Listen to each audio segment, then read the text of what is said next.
Tonight on CBC Vancouver News. We are just distraught. This has really torn two families apart. Two tourists found dead in northern BC are victims of gun violence. We have two complex and dynamic ongoing investigations that are happening in northern BC. And Mounties are not ruling out a possible connection to another death in northern BC and the disappearance of a pair of teens. Plus, I expected a bottle of wine and a thank you note, and I got a lawsuit instead. why hundreds of disputes between trash companies and small businesses are jamming up BC's courtrooms. This is CBC Vancouver News.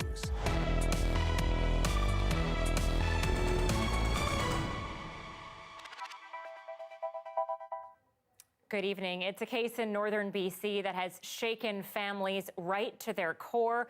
Two foreign tourists found dead, and today one of them, an Australian man, Lucas Fowler's father, told us that despite his job in law enforcement in Australia, nothing could prepare him for what he's going through right now. Have a listen. We are just distraught. This has really torn two families apart. Look, Lucas was just a fun-loving guy who, you know, had a goal to travel the world. He saved up all his money whilst he was working in Sydney. He set out on an adventure with a mate. Along that tour, he met China, and they became an inseparable pair. You know, it's a love story that's ended tragically. It really is. It's the worst ever love story, because we now have two young people who had everything ahead of them tragically murdered. And within 1 week, 3 people have been found dead in northern BC and 2 teens are missing. As the CBC's Tanya Fletcher reports, it's still not clear if the cases are connected. We are going to have more later on in the show.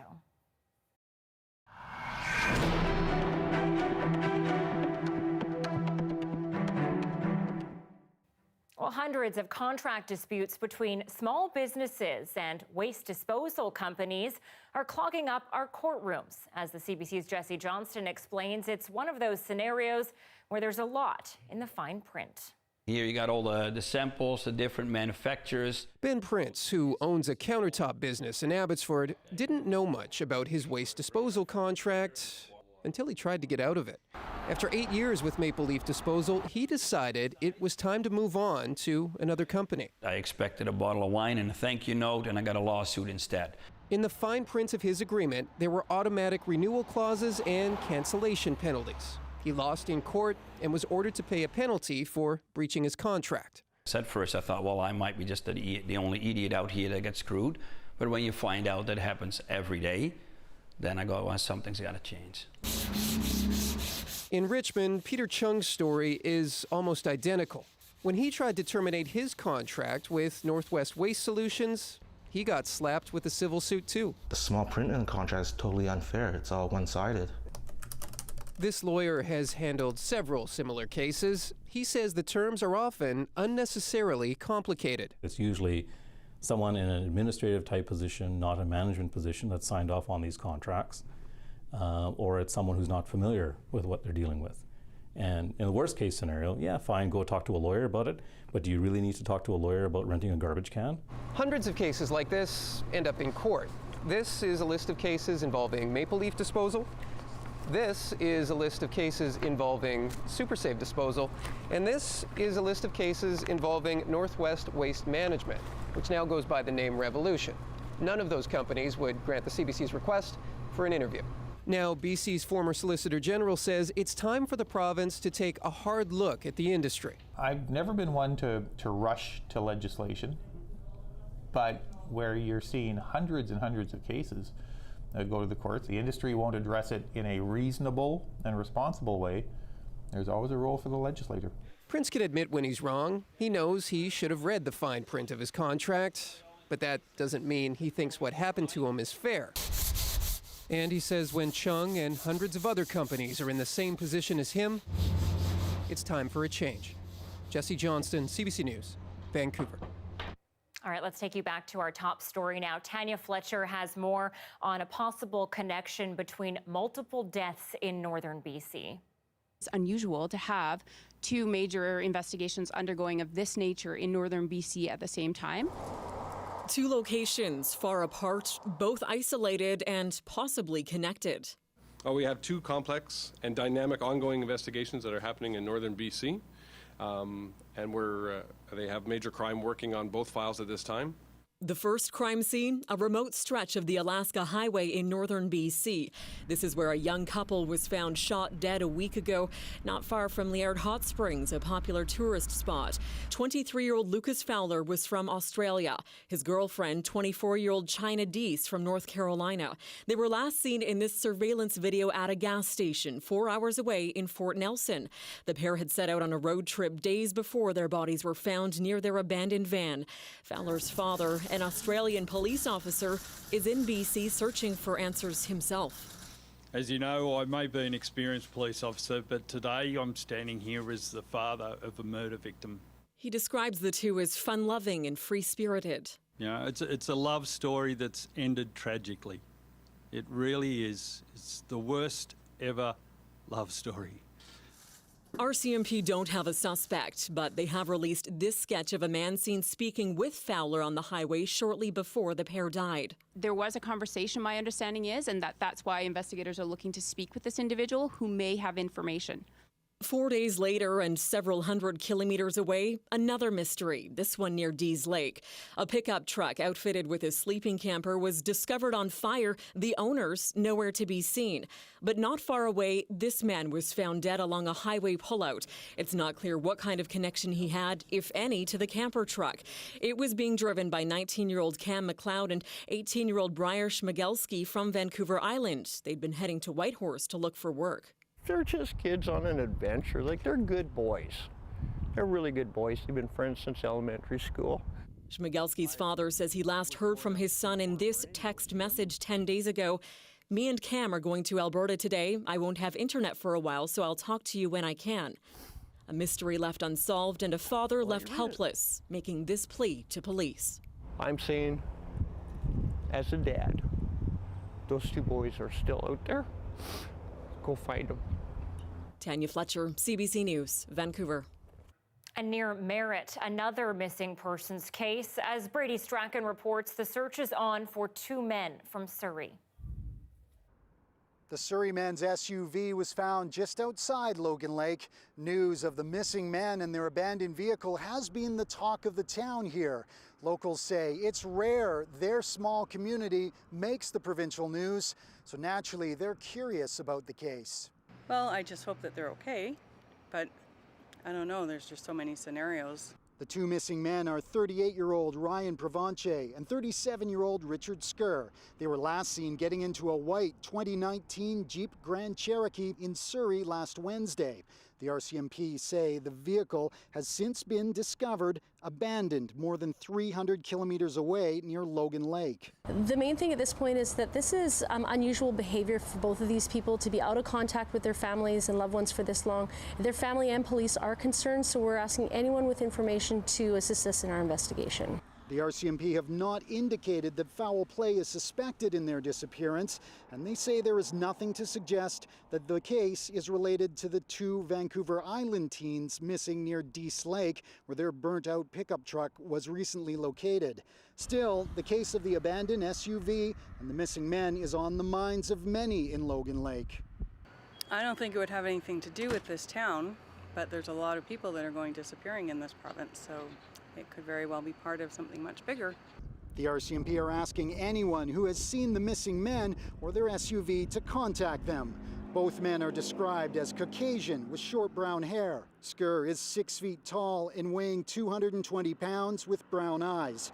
Provenche is 5 foot 10 inches tall, weighing 180 pounds with blue eyes. Police didn't provide a description of the clothes the men were wearing when they disappeared. Anyone with information about the case is asked to call the Surrey RCMP detachment. Brady Strachan, CBC News, Logan Lake. A suspicious fire early this morning at an Abbotsford townhouse complex left residents scrambling. Around 60 firefighters battled the blaze at the area of Lynn Avenue and Horizon Street just after 2 a.m. Flames could be seen peeking through the roof of the complex from Highway 1. Officials say huge flames were coming off balconies and jumping to the roof. So we're very fortunate that it's a newer building and there's fire separations even in the attic area between each suite, which has isolated it right now to the damage of two suites that have the main bulk of the damage. Bird doesn't exactly know how many people have been displaced, but there are no injuries. Anyone with information is asked to contact police. The first of 24 new train cars destined for the Canada line are on their way over to Vancouver from South Korea. 2 of the cars loaded onto a container ship over the weekend. They'll all have to pass final inspection before hitting the SkyTrain rails early next year. The $88 million expansion takes the Canada Line fleet from 40 to 64 cars. More than 24 double-decker buses will also be arriving this year for longer-haul suburban routes.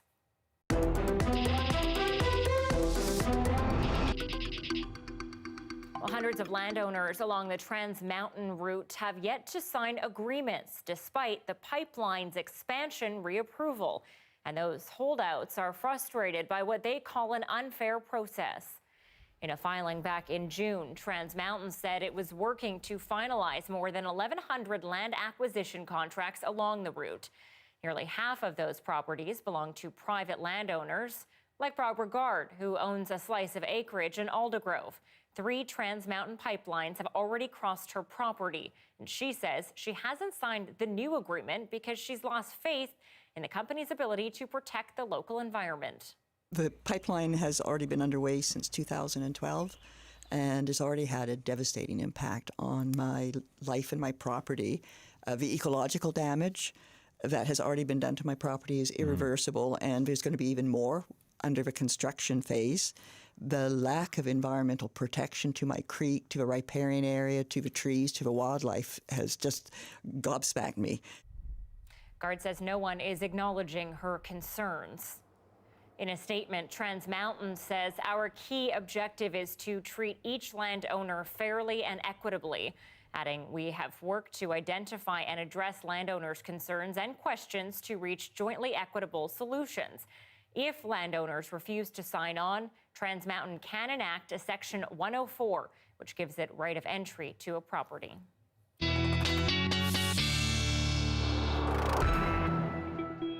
Brett Sutterholm is here now for the first look at the weather, and it was another scorcher out there. And I hear the music behind you, so I'm wondering if people are having a good time dancing. Well, you know, it is a Monday evening, and you know what that means? That means free dance classes just outside of our studio here at the Queen Elizabeth Theatre. And I mean, they've got a good beat going. I feel like it's a little slower than maybe last week, but it's got that good summertime vibe, and I think it really matches well with the heat that we not only experienced today, but also across the weekend. Just so you know, yesterday, if you thought it was kind of hot, you're absolutely right. We were 0.2 degrees off of the record high for that day in Vancouver. That was 27.5 degrees, if you can believe it. On the note of temperatures, let's take a look at what we're sitting at right now across the region. Definitely hotter than usual. We're looking at 24s, 25s, even 26 degrees. And fun fact, the hottest spot in the whole country right now, that would be good old Lytton, BC. That is sitting at 37 degrees, if you can believe it.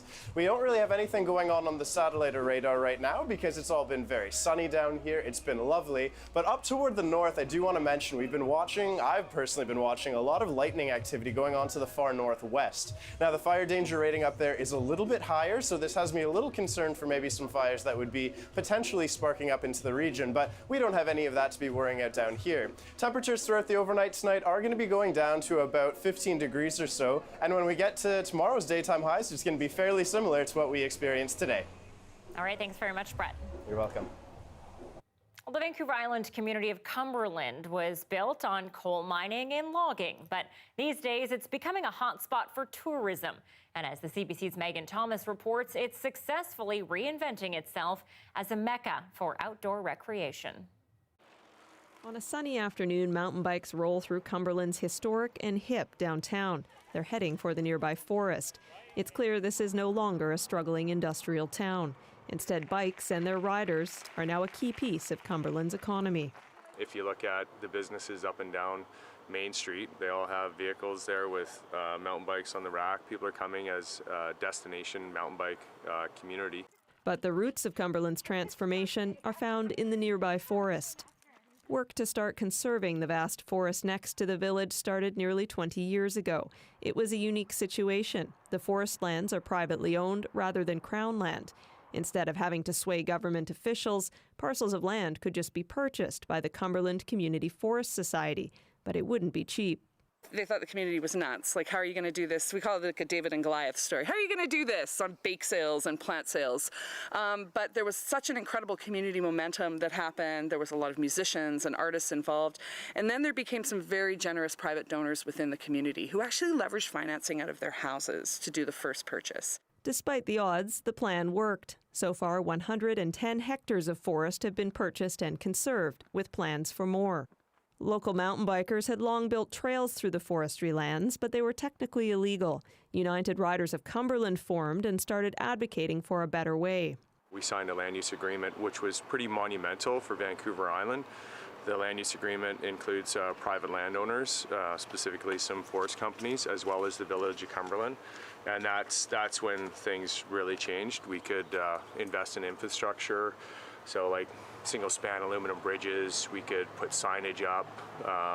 We provided public access on private land. The trail network now twists and turns through nearly 200 kilometers of forest in the conservation area and on forestry land. In the years since, empty storefronts in the downtown have largely been filled by hip new cafes, vintage clothing stores, and even a brew pub. For those who were born and raised here, it's been quite a transformation. We've been found by many people, and they move here for the lifestyle. You can walk out your door and get on the trails. That's what it is. The average age in Cumberland is 38, and so it is an anomaly in BC. Being discovered does have its drawbacks. Housing prices have skyrocketed. There's a worry some of the artists that contribute to the thriving culture of the village are being pushed out. And the onslaught of mountain bikers hasn't sat well with everyone. Attention is now turning to conserving Cumberland's wild nature, not just from industry, but also from its own growing popularity. It's changed a lot. There's some of us who are still focusing on keep it wild, keep it weird. Megan Thomas, CBC News, Cumberland. And just a reminder, you can always watch CBC Vancouver News at 6 on our website, cbc.ca/BC. If you are watching us right now on Facebook or YouTube, we are also live during the commercial break. A group of gangsters attack Hong Kong protesters after violent demonstrations. That's coming up after the break.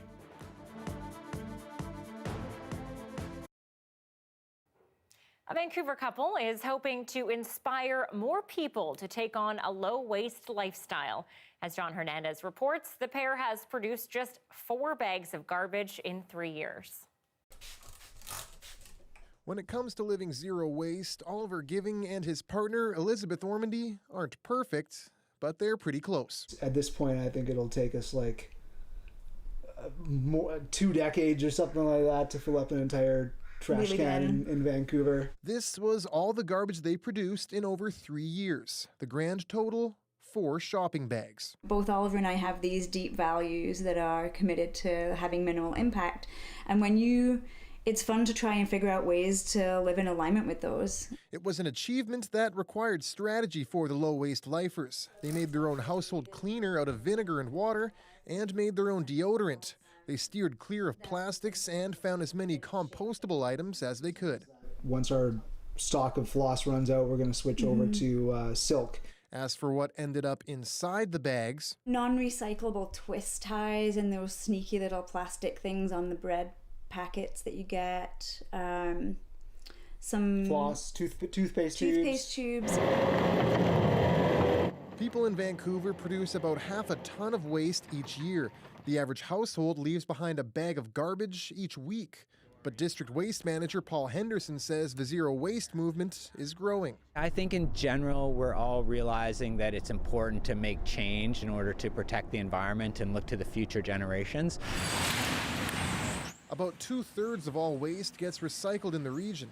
Officials are trying to get that number up to 80% by 2020, while urging residents to cut back on trash. Think about what you buy. Think about reusing material. Think about buying used. Think about not buying instead of buying something at all. Giving and Ormondy hope they can help lead by example. People shouldn't really discount your own individual actions. If everybody did them, then it's now collective action, and that becomes really meaningful then. It's a lifestyle that might seem daunting at first, but if you ask these two, it's worth it. John Hernandez, CBC News, Vancouver. Anything you've done to be more eco-friendly? Let us know in the comments section if you're watching on Facebook or YouTube. Stay with us and we'll have the latest on what's making international headlines coming up.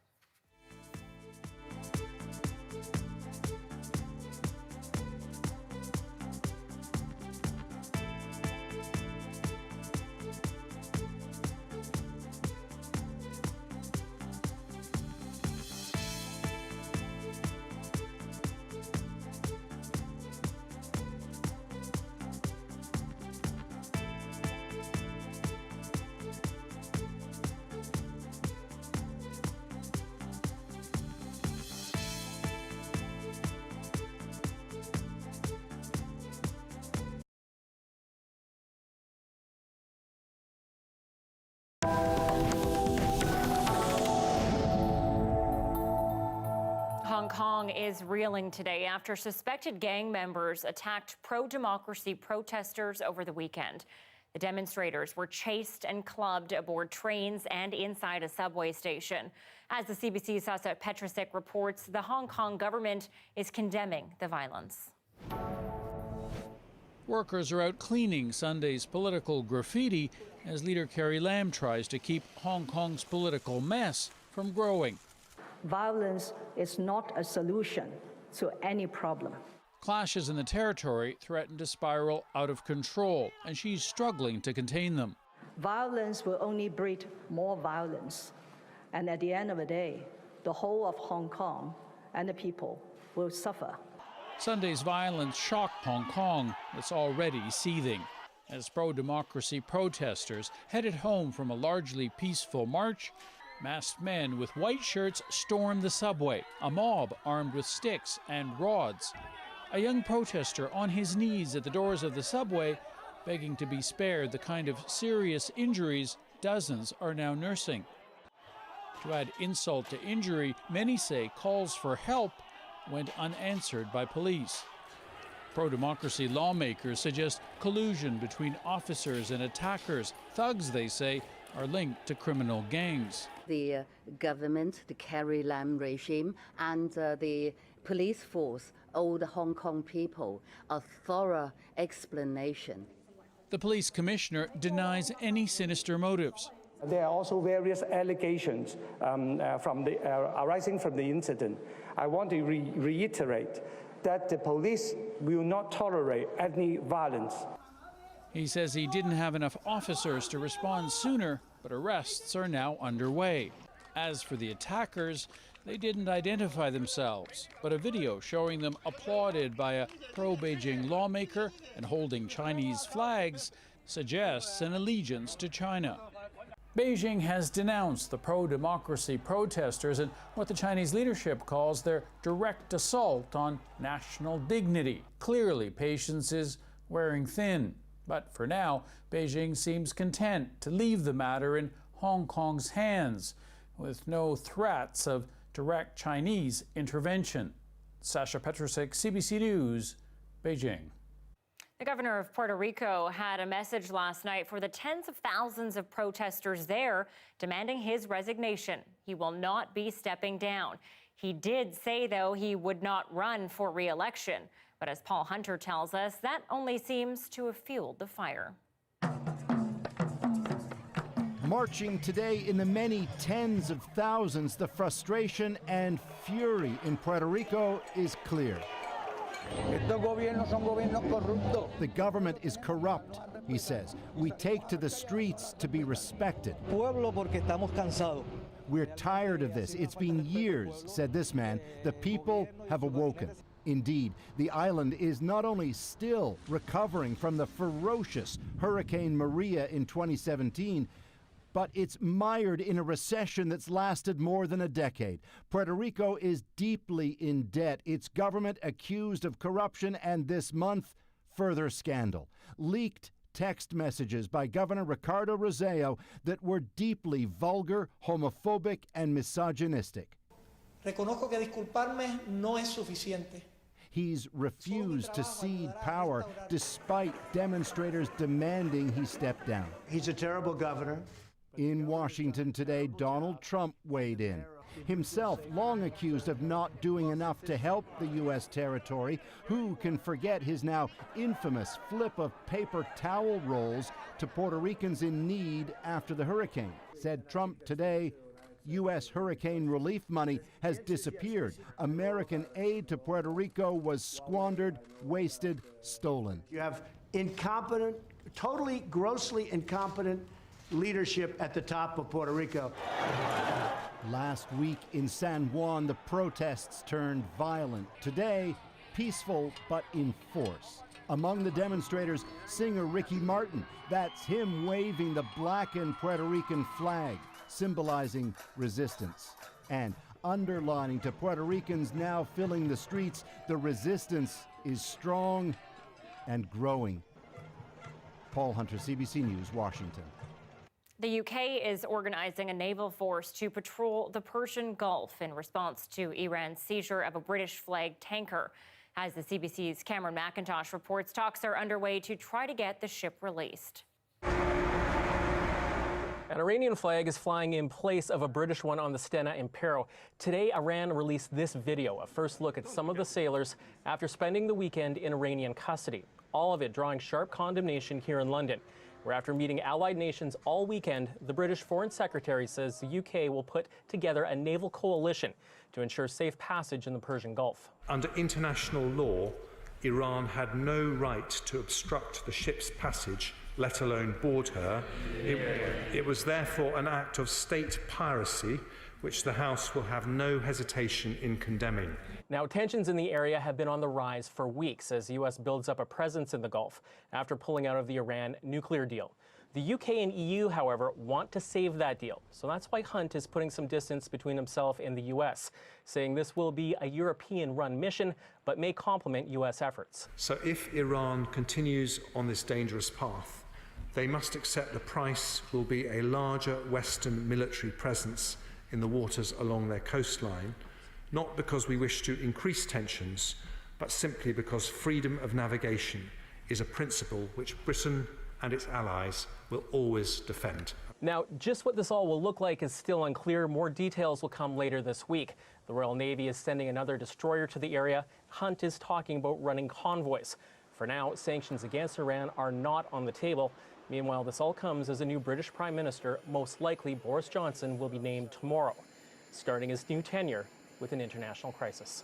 Cameron McIntosh, CBC News, London. Killer whales or orcas? What should we call the apex predator in our waters and why? We'll take a closer look after the break.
Here are some of the stories we're following tonight on CBC Vancouver News. We're taking it a day at a time. It's extremely difficult for all of us.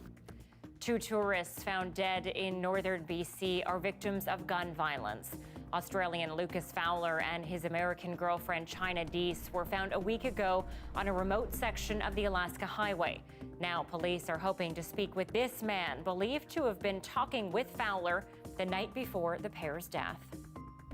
We have 2 complex and dynamic ongoing investigations that are happening in northern BC. Mounties are not ruling out the possibility that the foreigners' deaths are connected to another case in the north. 2 teens en route to Whitehorse are missing. Their burned truck found in Dease Lake with another man's body discovered nearby. Well, the final report into the death of a killer whale over 2.5 years ago confirms it died from blunt force trauma.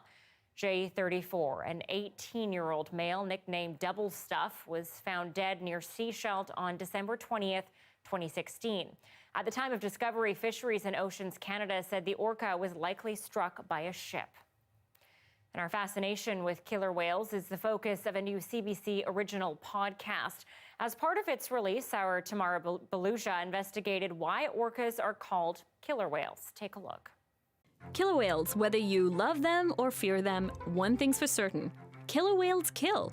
So why do so many people dislike their name, and should we call them orcas instead? Killer whales really are the apex, the top predator in the ocean. Everything in the ocean is either small enough to not be on the menu or looking over its shoulder for killer whales coming. My name's Lance Barrett-Leonard, and I'm the director of the Marine Mammal Research Program here at the Vancouver Aquarium. I've been studying killer whales for over 30 years now. Killer whales get their name from the simple observation that people have made over the ages, goes back thousands of years, of seeing these magnificent, impressive animals swimming through the oceans and killing things, large things. And so the names that have been used for killer whales over the ages by different cultures all reflect this kind of awe, I guess, and terror to some extent, fear. Blubber chopper, murder whale, assassin whale, the feared one. Killer whales have a very broad diet. You're talking about Tyrannosaurus rex. You're talking about a predator that can take on just about anything. And yet, if you look at a killer whale, they don't have armor, they don't have spines, they don't have huge teeth, actually, even given their size. What they've got is huge brains and the ability to work socially. It can take them easily several hours to kill a large whale, and they would do that by drowning it very often, by harassing it, holding it down by its pectoral flippers, rolling on top of its blowhole. With something like a sea lion, they'll ram it repeatedly. Their tails have tremendous power, so they can flip their bodies around and strike with their tails. Yeah, killer whales can even hunt great white sharks and do quite frequently, and they make it look easy. And the good news for us as people is we're not on the menu for killer whales anywhere. There haven't been any documented cases of killer whales killing humans in the wild. There have been a couple of cases of killer whales killing people in trainers in captivity. I think what's interesting about those cases is, as sad as they are, is that those weren't predatory attacks. The people weren't eaten. And that actually raises an ethical question on whether these wild animals should even be kept in aquariums, and the complications that arise when you release them from captivity back into the ocean. It was very different 30 years ago, I think, when killer whales had a very bad reputation and were being killed deliberately by humans. Since the 1960s, the word orca has become increasingly popular, and while it might sound better, the translation from Latin is pretty much on point. Orcinus means specifically of the kingdom of the dead, or belonging to Orcus, the god of the underworld in Roman mythology. And orca means large-bellied pot or jar. I generally use the killer whale term myself, though, because my colleagues in the science world do that. I guess we all kind of are not particularly in favor of sort of sanitizing anything to do with science. And these animals, they kill for a living. Well, I think if people are really going to understand this species, they have to come to terms with its predatory nature. We should be concerned about what it does and what kind of animal it is, not what name humans have chosen to stick on it. And if you still don't like these names for killer whales, maybe one of these could work. The supernatural, our relative under the water, or god of offshore.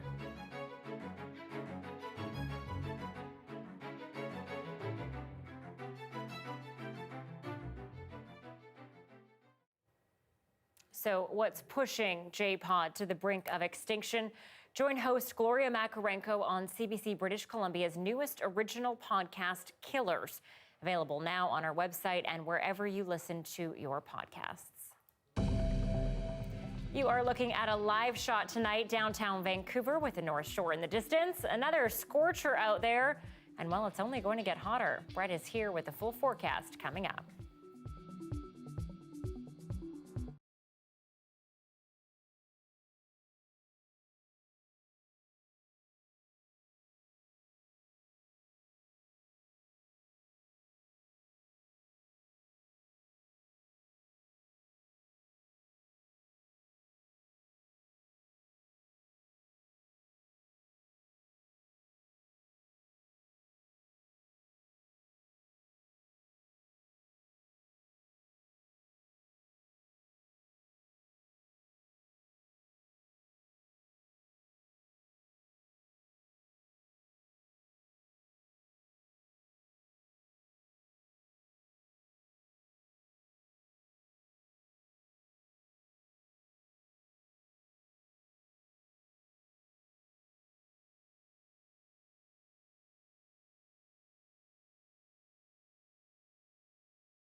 A big day for India today with the successful launch of that country's second mission to the moon.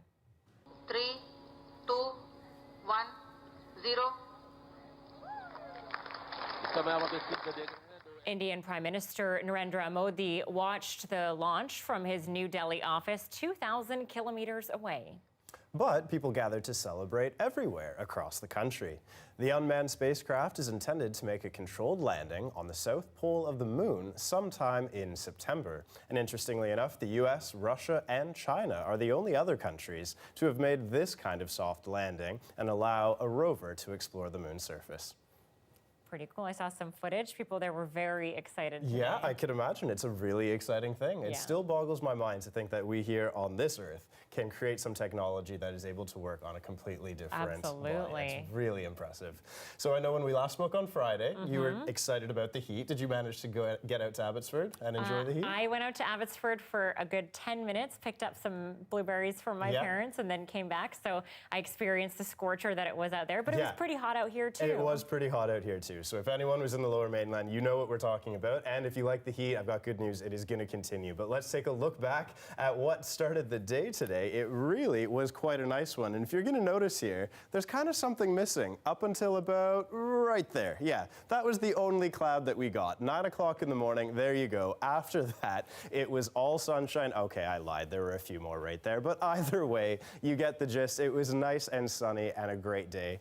All in all, of course, this comes with a bit of a trade-off. If you did watch or took care of what was going on Friday, we had a very low fire danger rating, and I wanted to show you that just in 2 days, suddenly it can go up to moderate, and most importantly, south coast of Vancouver Island is now very high. So that is the price to pay, unfortunately, for that beautiful sunshine. But as we get into the next couple of days, there is going to be some relief on the way, but not necessarily for everyone. I wanted to show you throughout the pre-dawn hours of Tuesday, getting into Tuesday afternoon, a lot of the northern and northeastern portions of the province are going to be getting into some rain. And we have a little bit more of a significant system coming for Haida Gwaii, the northern coast of Vancouver Island, and then also our north and central coasts. Whereas, by contrast, if you see everything here, essentially from the central interior all the way down to the U.S. border, we are not looking at anything. Now, that said, it's not fair. I was standing kind of right in this area. There is a little bit of rain coming throughout the pre-dawn hours of Wednesday morning. So Tuesday overnight, that's tomorrow, into the overnight period on Wednesday, we could be seeing a risk for a shower into the Fraser Valley, and that has the potential to linger as well into the lower mainland, specifically downtown Vancouver, by the time that we get into the morning. Now, not a guarantee, but otherwise, it is going to be looking fairly clear throughout the next few days. Lots of sunshine expected over the next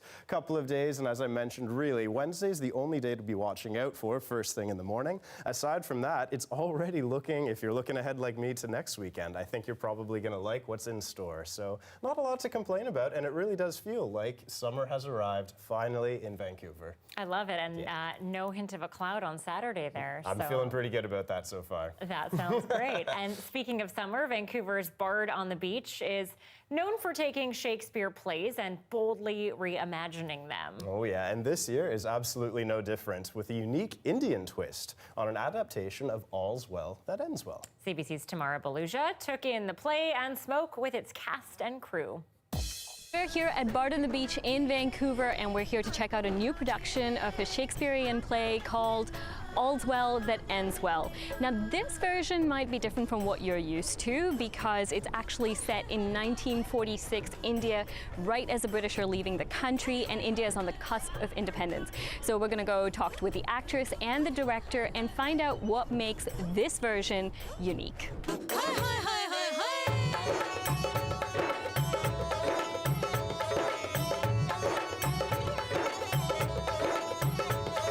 For me, it's like sometimes living in Canada, I don't feel like I'm quite Indian enough, but I don't feel like I'm quite Canadian enough. Yes.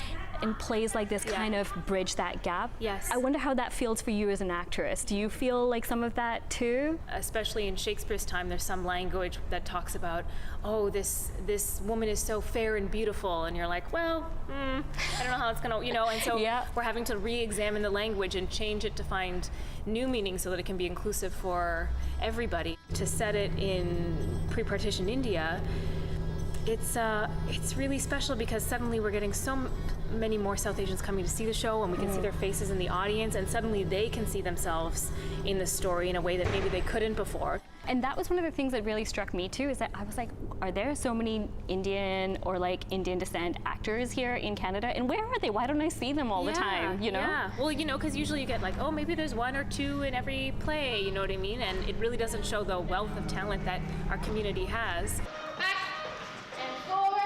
What we're exploring in this adaptation is the question of identity, and I think we as Canadians are going through this whole question of what is the Canadian identity, and the Canadian identity is so much about people like you and I, and about a lot more. So the Canadian identity is changing, and I think Canadians today are asking that question of where do I fit in, as what's my cultural belonging. If we want to create the world that was 1946-47 in India, we can't just do it in English. And it was kind of like old school Hindi too. Yeah. Like it's not the way you and I would talk it these days. Yeah. So it was a pretty complicated process because we still wanted to honor what the text was, which is the Shakespearean text. And that's not plain English. And if you ever look into translating English and Hindi, they don't go word for word because it's grammatically different, the alphabet is different. Where is the pilgrim's lodge? I do beseech you.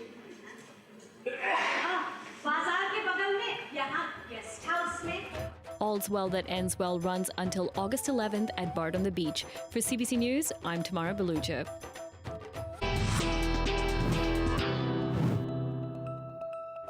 It's been 1 year since the Danforth mass shooting in Toronto. After the break, we look at how some survivors are healing.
Hi, I'm Amy Bell. Here's what's in your CBC Vancouver inbox.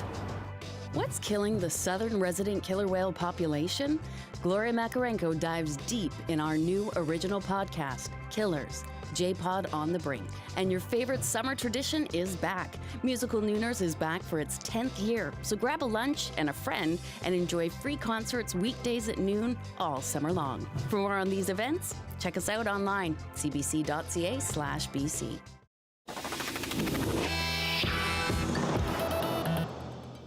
It's been 1 year since an armed man walked through Toronto's Danforth neighborhood and opened fire.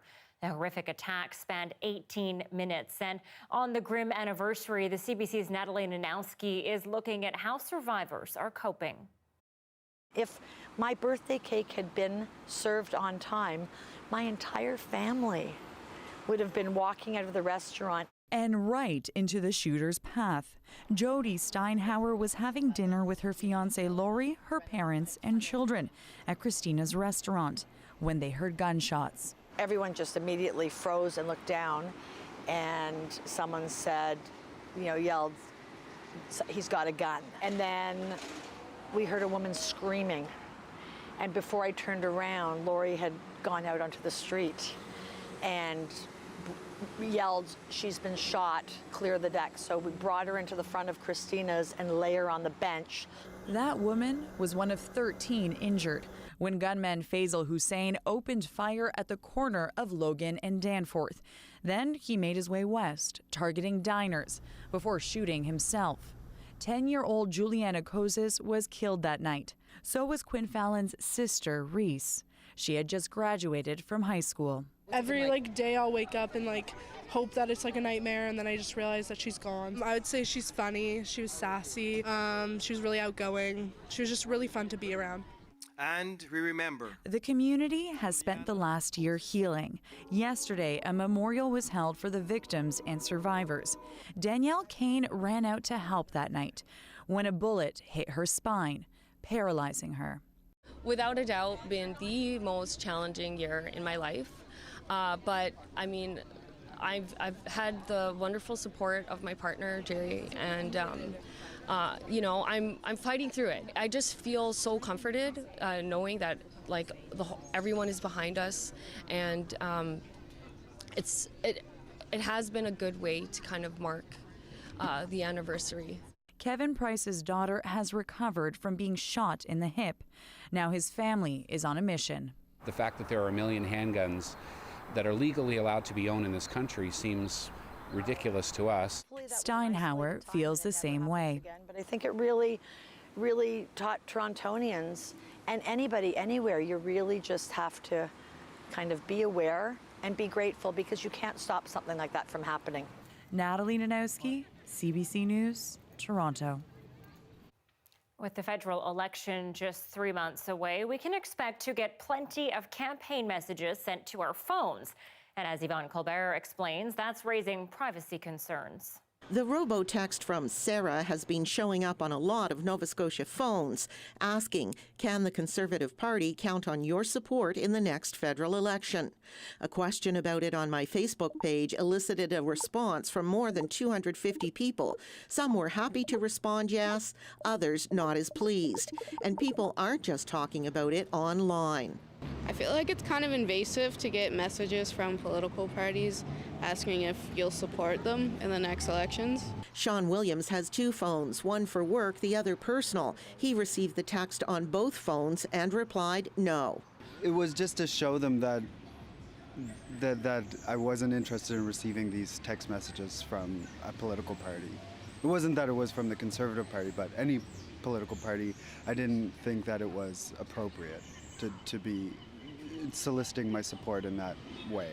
The texts come from the Conservative Party of Canada, which says it's just one more way to reach voters. Just about locating people who are open to our party and who may be open to voting for us come October. Some people complained about the text to the Nova Scotia Progressive Conservative Party, leading leader Tim Houston to post a mock text saying he's not Sarah and assuring people the local party is not behind the texts.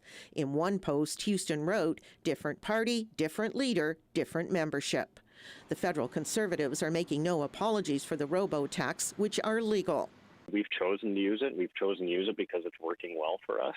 Han says the Conservatives will continue to use robo-tax in the next few months leading up to the federal election. He says if you don't want to receive them, simply respond and type stop, and your number will be removed from their contact list. Yvonne Colbert, CBC News, Halifax. A water park for dogs. We take a look at how dogs are keeping cool with a splash. That's after the break.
Tuesday on the Early Edition, we'll talk more about the southern resident killer whale population and how they've become political poster children. Also, our parental guidance columnist Amy Bell takes a look at why some kids are taking a pass on those invitations to slumber parties.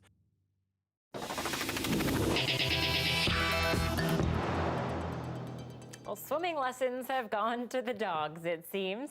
At a facility in Ottawa, they are teaching pups everything from basic water skills to doggy diving. And it's a pretty cool service that you could definitely say is making a splash. CBC's Robin Miller has more. Ready, go! Go! It's like a water park for dogs. A place that takes the doggy paddle to a whole new level. It's only Meg's second time here. Her owners heard about the lessons online and enrolled right away. Because Meg is a very high energy dog, and which is probably typical of all Goldens, and I just needed something to keep her occupied. Go! Meg wears a life jacket to boost her confidence because not all dogs are naturals in the water. Some dogs just aren't built for it, like little French bulldogs. They actually sink like a rock. So you have to teach them how to swim, and we start them with a life jacket. Ready, up! Mary Spurl says the pool is booked solid for the summer, with some clients coming from as far as Montreal. She says about half her customers are training their dogs to compete in dog diving, and the others are there just for fun. I like seeing dogs off the couch. I like seeing dogs have fun and do activities. Dog owners say the pool is the perfect place to cool off and exercise their dogs in the heat of summer. The pool is available to rent by the hour or half hour, but your dog has to complete a private swimming lesson first. They go crazy. Like my standard, one of them is in the crate and she's shivering. Not because she's cold, because she wants to get back in the water. They just love it. Robin Miller, CBC News, Renfrew. I'd buy tickets to a doggy diving competition. Yeah, I feel like that would be pretty entertaining. Though I gotta wonder, like, how much dog hair did they have to clean out of the pool filter every single day? Is that like a lot? Is that a problem? I'm not sure I'd be swimming in that pool. No, me neither. Kind of cool though, I give it that. Definitely. Well, thank you so much for joining us tonight. You can always find our news program online, cbc.ca/BC. And Dan is here at 11 after the National. Good night.